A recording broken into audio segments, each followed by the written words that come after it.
Osman İlkin 1995-ci ildə Qəbələ şəhərində dünyaya gəlmişəm. Orta məktəbdə Qəbələ şəhərində oxumuşam.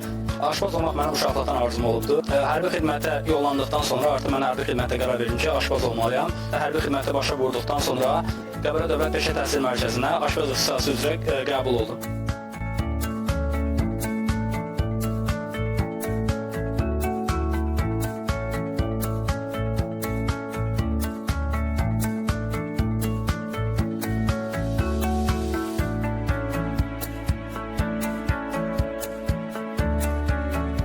Təcrübə proqramını Qafqaz Şərmansaray Otelində keçdim və təcrübə proqramından sonra mən təcrübəsi aşpaz olaraq, şagird aşpaz olaraq Qafqaz Şərmansaray Otelində işə başladım.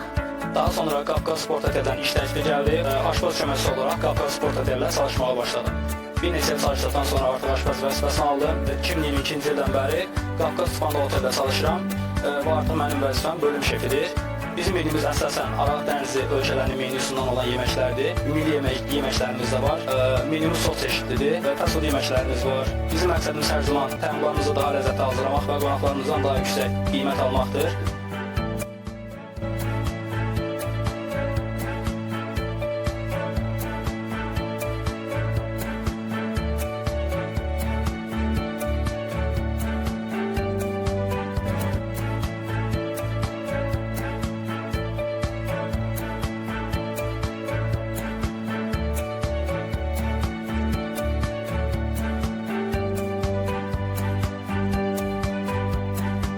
Mənim öz arzum peşəmin sirlərini daha mükəmməl formada öyrənib, gələcəkdə öz restoranımı açmalıdır.